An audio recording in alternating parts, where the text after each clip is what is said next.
Good morning. Thank you so much for being a part of Issues at Hand today. Thank you so much for being a good audience for us today. My name is Carol. You are welcome to Issues at Hand. Remember that Protea Hotel by Marriott Entebbe is the best place for you to have comfort and luxury at its best. We thank you so much for joining us for the show today. We are here to offer in-depth analysis about some of the issues affecting us as Ugandans, our country, and our economy. We host different people of importance in society, and they bring expertise, knowledge from their different fields to enlighten us.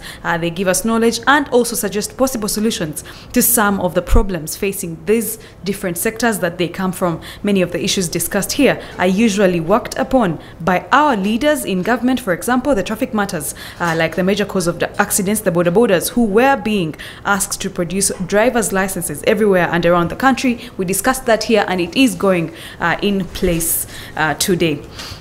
And today is a different day, and we have a very different topic. Remember the people that capsized in a boat on Lake Victoria recently, the 34 people. 9 of these people survived, and of course we had 20 dead at the time. Reports have been increasing. Reports have been reporting that the numbers are increasing to 26, then to 28, then to 30. Today I have an expert in our midst, and he's going to tell us everything: where the accident happened, which island, who are the people that were responsible for this accident, and how did it happen, and how can we prevent other accidents from further happening. Now remember, this is Issues at Hand. We have a social media platforms. That's at Church of Uganda Family TV, on Twitter, on Instagram, on Facebook, and YouTube, where you can reach us and of course have a very, very, very fruitful discussion with us. In studio with me is Honorable Moses Kabuusu, Member of Parliament, Kyamuswa County,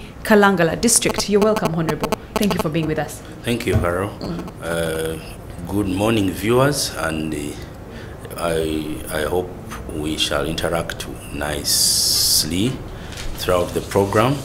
I'm Member of Parliament for Kyamuswa constituency. Kyamuswa constituency is in Kalangala, and Kalangala district, the whole of it is in Lake Victoria.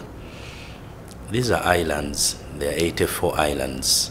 1, 2, 3, 84 islands that constitute the district. Transport there, largely, you can't go to Kalangala without either crossing through or other choices would be flying if somebody uses a craft. But the only way to cross to Kalangala is use a boat, a ferry or ship where they do exist. Largely, Kalangala, the whole of it, there is only one island that has connectivity to modern, safe transport provided for by government and the stakeholders in partnership with the government. This is the main island, Bugala Island, where the district headquarters are located. However, all the other islands, except for Bunyama, where last year government commissioned a ferry to help people growing oil palm also to be able to transport their palm oil still to the main island, that main island. But all the other 82 islands have no connectivity to safe and reliable transport means. Thank you. How are the people of Kalangala doing? We take long to hear from you guys, and I'd like to understand, is everything okay economically in Kalangala? Well, save for what the tragic event that occurred last week, where everybody nearly blames one another or regrets not having done enough, where we lost lives of our people. Even up to now, when you travel or when you go to Kasenyi, you people in media, sometimes you get exposed to many things, but when you travel to Kasenyi, you see stuck families still waiting for their bodies. At least 3 families are still claiming their bodies have not been found. And the weather on the lake, the waves are too much. Sometimes if you don't have to go, you may not go, except for those of us who say it's our home. We have no choice, we have no option, we have to go, but the waves are tough on the lake. That aside, economics in Kalangala, largely people are fishermen,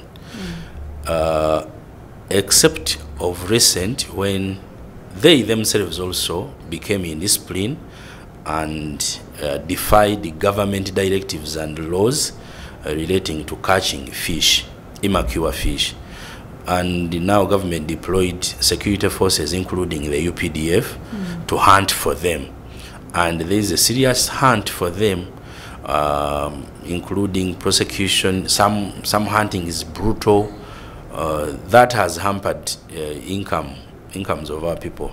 Their boats have been impounded, they have been broken, their nets, and others have been arrested. You find mothers asking you for aid, that the husband or the father who was providing is in prison, and then we cannot survive. So there are needed people there whom government needs to look at and address and see what other alternative option would these people have if government does not come to help in another way. However, on the other side of the district, we have two constituencies. My constituency is the smaller and scattered islands, but the other constituency has the widest part of it is a bigger island, motorable, where there is oil palm growing. People are growing oil palm. If you see Bidiko soap, Bidiko cooking oil, all those byproducts coming from oil palm production, growing and milling is done on Kalangala Island. Wow. And a lot people need to go and see how agriculture, plantation agriculture, what we study in our secondary schools, plantation agriculture. There's something to learn about or from the experience in Kalangala. Thank you so much. We're going to get to the people of Kalangala later on, but let's get to the accident that happened. Now, police said the vessel was carrying charcoal, fresh foods and fish when the accident happened at 5 a.m. on Wednesday, August 2nd. I would like to start with the fact that government does not appreciate the fact that these boats move at night. Do you agree with government on that? Of course, at first I started on a rude tone at first, but I now have to appreciate that many people are occupying public offices but do not have basic knowledge of some things. And when they occupy public offices and they lack basic knowledge, sometimes they may come with laws or regulations that do not address the basic challenges that would be addressed. One, my colleague, at this level, he's member of parliament, but the minister in charge transport, state minister, Fred Byamukama, a few days ago addressed the media, and they said government is coming up with the regulations. Yes. Regulations to what he said, to stop movement at night. Now, everybody, the viewers and whoever is listening to me, the accident did not occur because it was at night. Even in day, accidents can occur. But the accident occurred, one, what you said was truthful. Overloading. On board was cassava. I was told a farmer, this man, I helped him back home because he was coming, they were coming to sell their cassava, and they had harvested their cassava, like 2 lorries. And these 2 lorries, cassava, cassava is heavy and solid. They had packed it under the bed of the boat. So they were coming to sell it. When the boat capsized and it offloaded whatever it was loaded on, they had nothing to do. They survived. So when they were helped up to Kasenyi, I came and they told me, honorable member, we have nothing to do here. We had come to sell our cassava, and since we have survived, take us back home. I sailed with them back home, and both of them arrived safe home. However, there were charcoal on it and some fish, silver fish, mokene, and passengers. Did the minister want to say it was bad to load the charcoal on a boat, or silver fish or food on a boat? I think not. Perhaps there is no other option or alternative. Government, like I told you, government provided transport on only one island out of the 84. Only one island. So for all the other islands where there is settlement, agricultural activities ongoing, and other economic activities, without any safer alternative provided by government or private investors, our people have to travel in that way. And if somebody wants to travel and wants to take his merchandise for sale, surely you would not say he would not take it. Now the weakness there would be is why load more than the expected weight. 2, why would you travel at night? Traveling at night, like I've told you, I want to rule it out that it is not wrong to travel at night. But Honorable, you can't see at night.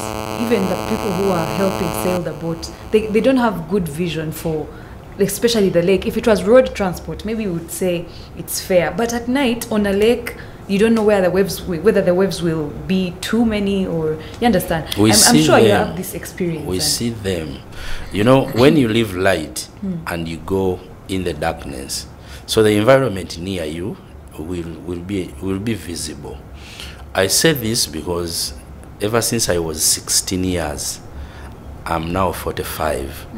I've been traveling on water, including during day and the night. We see at night, although the vision would not be as clear as you would suggest. Rarely do you hear of accidents occurring because of collision, that boats have collided. Exactly. Rarely. Rarely would you hear of accidents occurring on water because of landing, that the boat was not able to see where they were landing. No. Of course, with floating or sailing on water, it's always based on experience. Nobody unexperienced would sail with a boat because you would not know the directions. Sometimes there is mist and fog on the lake or in the surface, and if you are a new person, even to some other people who have been using the route, a boat loses direction and somebody gets lost. But later on, when the weather of course becomes clear, we see. So with night vision, if you put lights on the boat, then it will even kill your vision. Oh. Yes, that's why on boats, even ships do not have lights as they are traveling. The only lights they put on is on the sides for another person to identify that there is a big vessel coming, let's give way, or let's not ram into it. Now, why do I say traveling at night is not a problem? It is not a problem on the road. It is not a problem in the air. It is not a problem on the rail. It should never be a problem on water, because we have no other alternative, we people living in the islands. And why? If we grow agricultural produce and we need to come and sell it na Kasero market or Kalere or Entebbe market, buyers or traders buy during early morning or wee hours, and some agricultural produce are perishables. So you have also to target a market. Like other people come with their milk, and I've been seeing a trader in Katwe. They come with milk at night and sell it in the morning, because hotels buy in the morning like that. It's so easy with fish. It's so easy with all other products we grow on the islands. So when the minister says traveling at night is going to constitute an offense, he's going to hamper on our economics. Our livelihood is traveling on water. Our fishermen go to fish at night. Kara, I don't know whether you have ever been at night on the lake. I would offer to take both of you if you ever. Free trip. But at night, it is okay. It is calm than during day. Okay. The waves are calm, or a little bit calmer during night than the day. So subjecting a passenger to travel day when the waves are rough, yet at night they are calmer, then it's also risky. Why this accident occurred? Weather changes. And weather changes, it can even change for worse or for the better. Sometimes we speculate and say it is because it has been rough in the day, probably in the evening it will be calm. Then these people manning boats will mobilize. There would be passengers that we have not been able to go during the day. We shall go in the evening when it is calm. Of course, when you leave in the evening, you reach at night. So before the minister would enforce these guidelines or regulations, we need to be consulted and advised. We don't say we do not want anything or everything. We can advise for the better and for the good of water transport. Thank you so much. Honorable Byamukama's point, I think, was overloading these boats. It was his issue. If the boats are going, then let them go without overloading them. And you have just mentioned them, that the two friends of ours who had cassava, they put 2 lorries of cassava on this boat. That is a lot of luggage. These boats have there are no meters like or gauges that. In fact, Carol, if I told you the distance for which this boat traveled from Kisaba, Lukuba, Rwanabatya, Ntuwa, Tunsazi, where the accident occurred, you take three jerrycans of fuel. I mean, what? 60 liters of fuel on my boat. I went to Nsazi where the accident occurred. I connected to Rwanabatya, I connected to Ntuwa, Rwanabatya, and Lukuba. It's a very long distance. They had traveled a very long distance. The survivors tell you that one of their engines got stuck. And when it got stuck, they tried to repair, to see if they can restart it and travel. So they failed. And because they had cargo and passengers on board, so the winds always keep blowing and turning the boat. So as they turn the boat, there are some calmer, a little bit calm winds or waves, whereas others are a little rough. So the rough winds blow water and pour in water. So when the boat has cargo on it, its ability to swerve or to dodge the waves is compromised. That one I agree. Okay. But if the boat was very, very overloaded, it wouldn't have made that distance from Kisaba, Rwanabatya, Ntuwa, to Nsazi, where they had a problem. And why did they go to Nsazi? Because their engine had got a problem and the waves were rough. They were trying to find a nearby island, not within the route, a nearby island to hide, because on the waves there are 2 sides. There is a windward and a leeward side. A windward, the winds will be blowing towards it, and on that side of the island the waves will be rough, but behind it it will be calm. So they were trying to calm and hide in the leeward side, such that when the waves would subside, they would travel. That was the weakness they had. So the people who man these boats have this knowledge. They have that knowledge of the leeward and the windward side, just like in school, like we studied in school. What they don't know is how you studied it, but practically we know it. Okay. We know it that behind this island there are a bay, or I give you an example of this table. Now this side where you are, you see it, the curve. Yes. And the other side where we are not, there is also a curve. So the leeward is the other side where you can hide, and when the waves go low, you can go. Okay. Why would you allow, or as leaders, why would you allow boats in poor mechanical conditions to sail? Because now this one got a problem with its engine, and with road transport, we have traffic police stopping the cars and vehicles, the taxis that are in poor mechanical condition, and saying no, go and park. They just collect money from them. But you understand the point. Let's not first go. What they do, Carol, is to give you an express penalty receipt to go and pay. The reason you are going to pay is that you have been driving a DMC on the road. They don't tell you to take it to the garage to repair it. That because they will keep penalizing you it will hurt you and pain you to pay, to repair your vehicle. But to the lucky ones, or the ones who know how to deal with police on the road, they will know how to deal with police on the road, and you find a funny vehicle and say, oh, would this be on the road? Wouldn't this cause tetanus to skins like mine is dark? However, there is a department in Ministry of Works called Transport Licensing Board.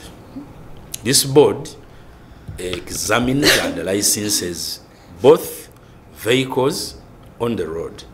Before a vehicle is issued with a PSV, you know those words, passenger service something. Yes. Or there's a vehicle, if it's a pickup, a dumper or a loader that has to load on the back, is also given a license to load. And so it would be with boats. Ministry of Works does not inspect these boats, because if there was regular inspection, say annually or every after 6 months, they would see that a boat that is leaking, that a boat where they have to empty water from it. And of course it is normal, because when it rains, some boats have no way to let water out. But other modern boats have a system that lets out water.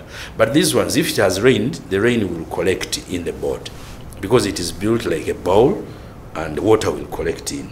So water is expected to come from three sources in a boat.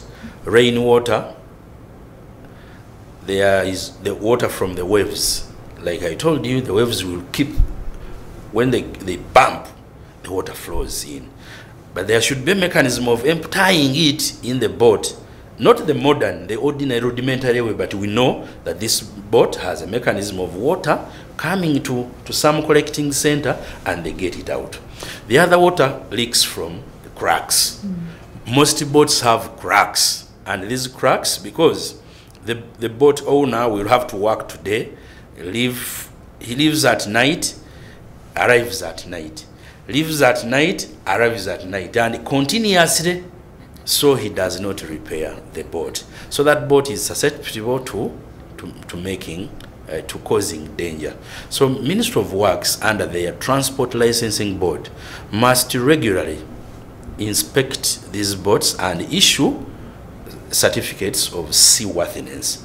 If they don't do it, then it is left to the mercy of deceased persons, or if Ministry of Works will tell you that we inspected this boat last year, and this is the report we had on it last year. This is what we told them, that it should be 10 passengers. They carried 20, or this would be the cargo weight it would carry, but it carried more than that. Then they would be at fault. But the ministry did not do it. But Honorable Kabuusu, we've not seen you on the floor of Parliament pushing for the government to start inspecting these boats, because now that is why we need you as leaders, and that is what we expect, that you will go on the floor of Parliament and push for some of these laws. I'm a member of the Committee of Physical Infrastructure. The Committee of Physical Infrastructure, under management, administration of Parliament, we are clustered into committees. And this very committee supervises Ministry of Works, Transport, Lands, Housing and Urban Development. Those 5 or 6 ministries, we supervise them.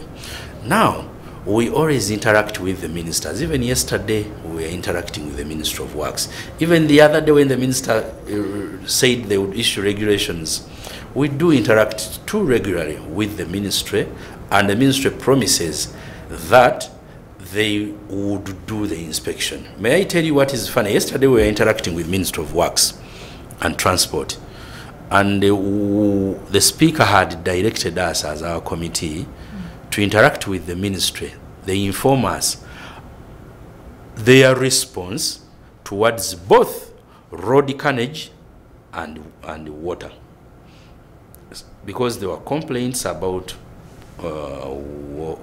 road accidents, too many road accidents, and the ministry was not doing anything to curb them down. There were complaints about accidents on water. So Ministry of Works told us that in the budget, Minister of Finance was only able to tell them to plan and budget within 500 million shillings.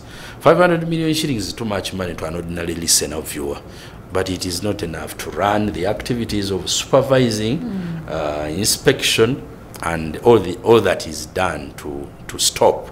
So there's a lackluster with all of us leaders, but at best, these ones who have executory powers to execute some things are either weak, not knowledgeable, or not much pressure is put on them. Every other day you complain about what is not going on with government. They tell you COVID affected budget. COVID affected budget. Even now, there are donors who are donating money or who are giving us loans are putting a lot of conditions. You have heard of those. You will even hear of others that World Bank is saying they will not finance this other source of funding is saying unless you tighten the noose, and the anti-homosexuality law we passed. So even many government agencies will suffer budget suffocations because there are no money. That's what they tell us. Thank you. And do you agree with the Honorable Byamukama's feedback, the restrictions that government wants to put in place for water transport particularly? Some of these include stopping fishing at night. The fishing is done at night. Much as fishing is done at night. He should leave it to the line minister for fisheries, because whereas these ministries are interlinked, may I tell you, we have a Ministry of Information and Information Technology. And Technology, yes. Could be the ministry responsible or that regulates communication. Yes. But there is also a Ministry of National Guidance. Yes, that's true. You see those ministries. Yeah. So those ministries are interlinked. So when one usurps the roles of the other, they will cause confusion. To do with transport at night, we can agree the Minister of Transport has a duty to do. Yes. But there are other movement at night cannot be restricted, because even us who do fishing do fish at night. And may I tell you what happens? When a fisherman leaves in the evening, he will cast his nets.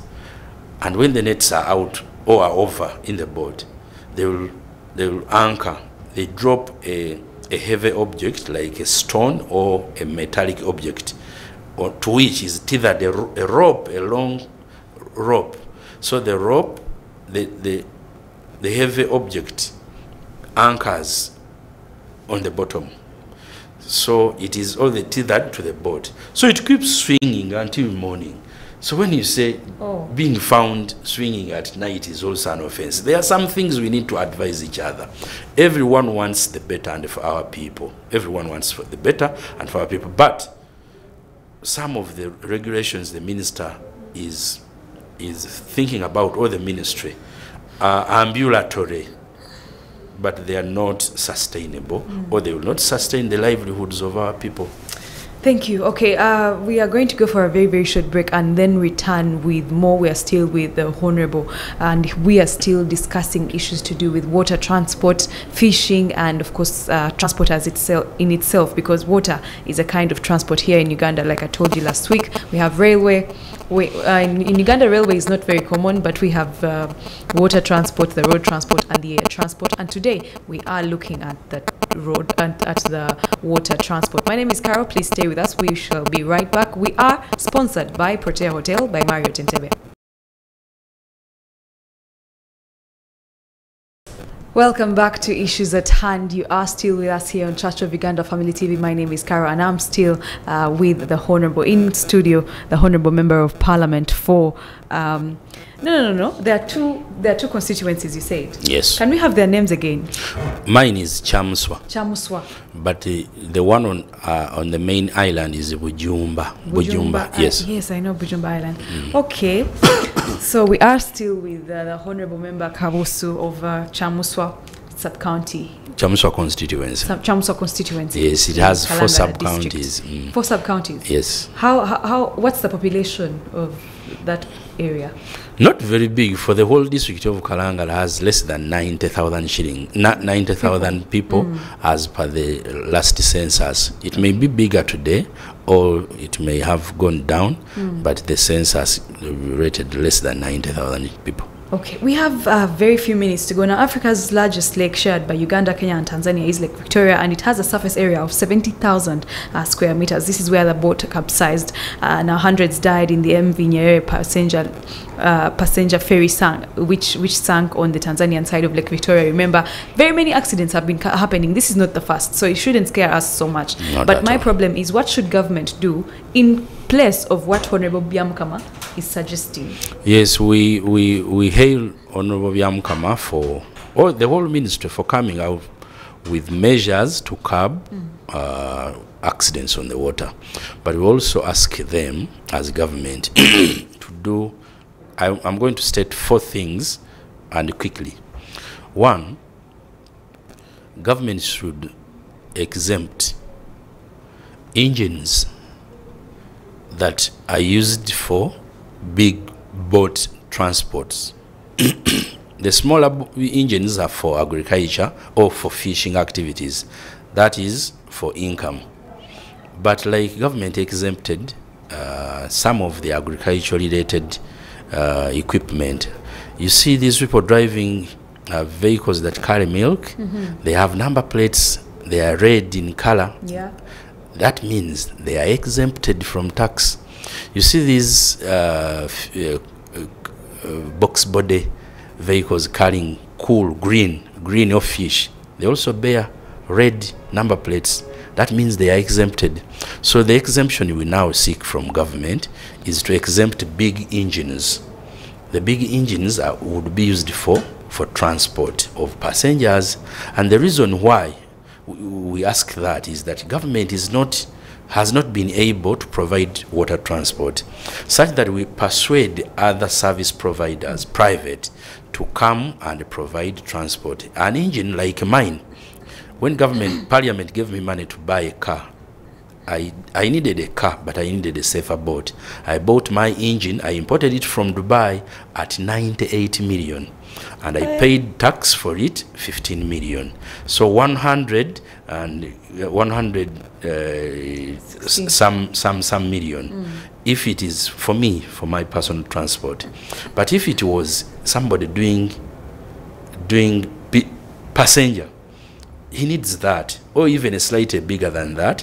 1, not to break like this, what happened. 2, these engines consume less fuel as compared to the other ordinary 2-stroke engines that are on the market. That is one request we make. Another request is to do with the life jackets.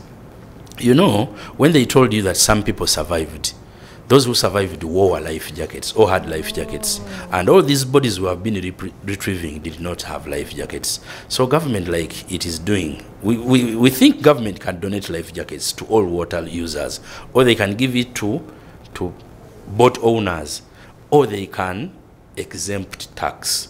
A safe life jacket costs from 100,000 shillings plus. So an ordinary person, a sick person, a child, these aged people may not afford them, yet we live with them there. So government should come in to exempt taxes such that the prices go low.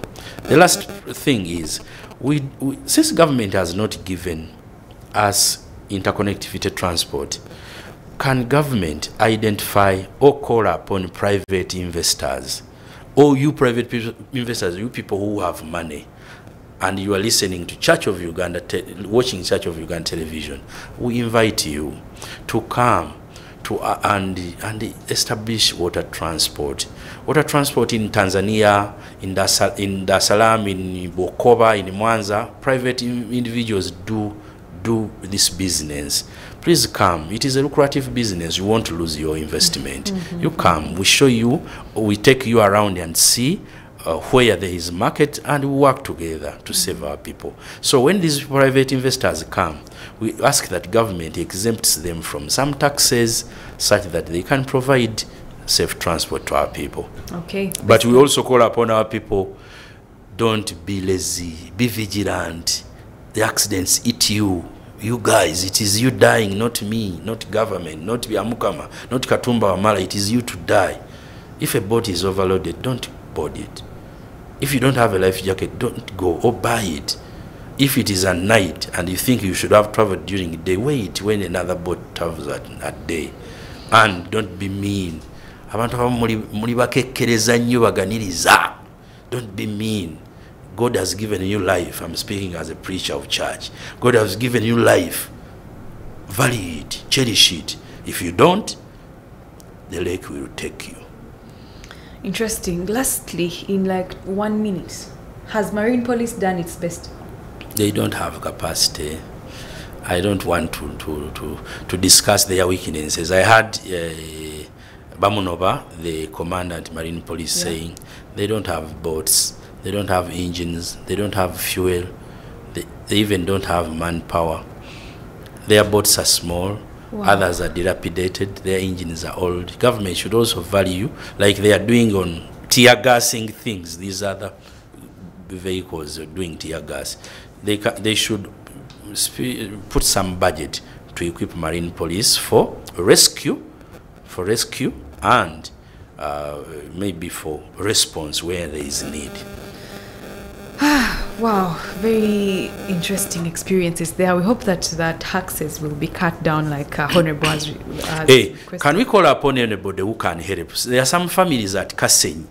They are still waiting for their bodies, and their bodies have not yet been found. We have labored, we have donated, we as members of parliament, as individuals, to help these people look for the bodies. The government has not, save for keeping Marine Police to keep law and order and what. Government refused to give fuel to our people searching for bodies, and they have been demoralized. People are camping there, they need to eat. Pass by and see them. Don't go to the water, but go to Kasenyi and ask where people are camping to wait for their bodies. You can be of help. You can donate some 20 liters or what and save these people to find their relatives. It is bad not to bury your relative when you have known he has died and is in the water. They can find their bodies.